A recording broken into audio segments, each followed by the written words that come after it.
Hello, good day mga boss. Siya ulit ng DIY Kurip. So ngayon, magkakabit tayo ng bell sa ating signal light. So pwede kayong mag-tap dito mismo sa tail light kasi meron tayong signal light dito. Yan. So,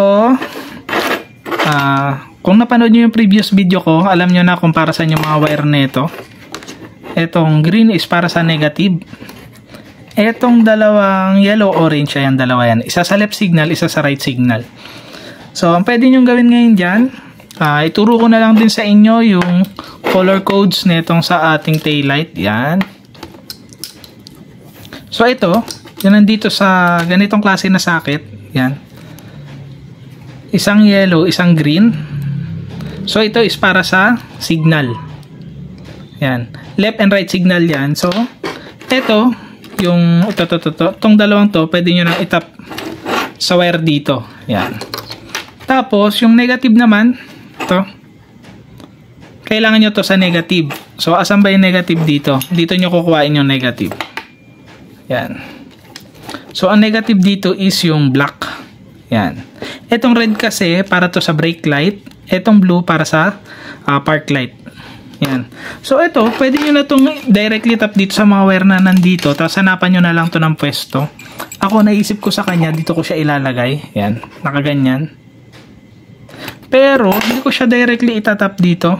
So, doon ko na siya sa loob itatap. Papasok ko yung mga wire dito sa loob. Maghihinang na lang ako doon sa loob para malinis tingnan.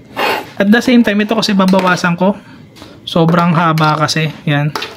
Hindi naman talaga ganyan kahaba yung sa taillight ng NMAX. May iksi lang yun. So, ito babawasan ko.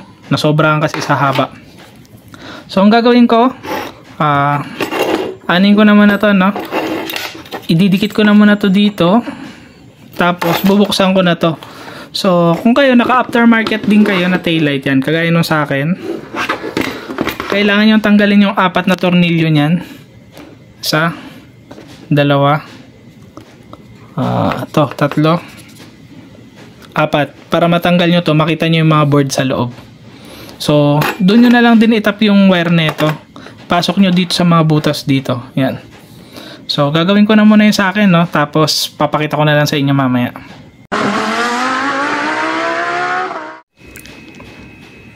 Dibale, ito na, no? Yan, kung mapapansin nyo, mixi na yung wire. Pinutulan ko na kasi ito. Yan. Tapos, pagkaputol ko ng wire, hininang ko na lang ulit dito. Tapos, yung wire naman nitong ating bell, na nakahinang na rin. Sa ito, left signal, right signal, at saka negative. Ayan, tatlong yan. So, okay na siya. Gagawin ko ngayon, isasara ko na lang ulit. Tapos, ito is ididikit ko na lang. Yan. So, i-assemble ko na muna, no? Tapos, pakita ko sa inyo after na ma-assemble.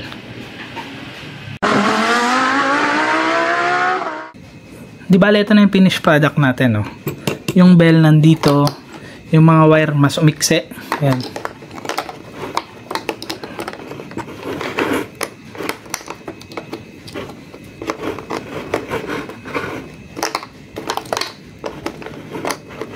Yan, ganyan yan dyan.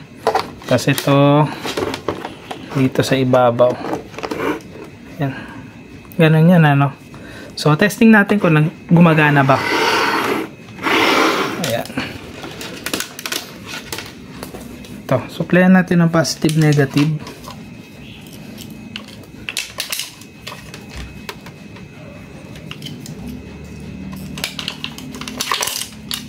Ito.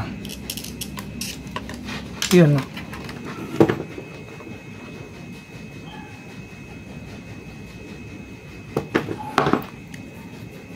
So, testing naman natin yung signal. Kung tutunog ba yung bell natin. Testingin natin, ano. Ito.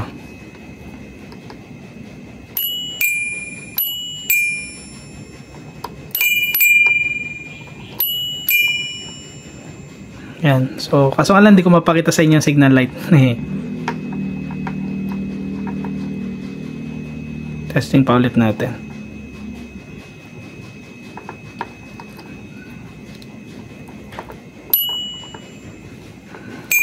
Ayan, no? Kung makikita nyo dito, parang nagbe-blink yung ilaw.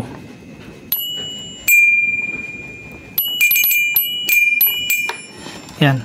So, working naman siya. Yan. So, ganun lang mag-install nung bell. Yan.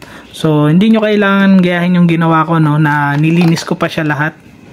So, pwede naman yung itap nyo na lang ng itap doon sa mga wire na nandito sa labas. Pero, ang gusto ko kasi sa kanya, nasa loob na rin siya para hindi makita yung magdugtungan. Yan. Tapos, dito ko na lang muna nilagay yung USB socket. Yan.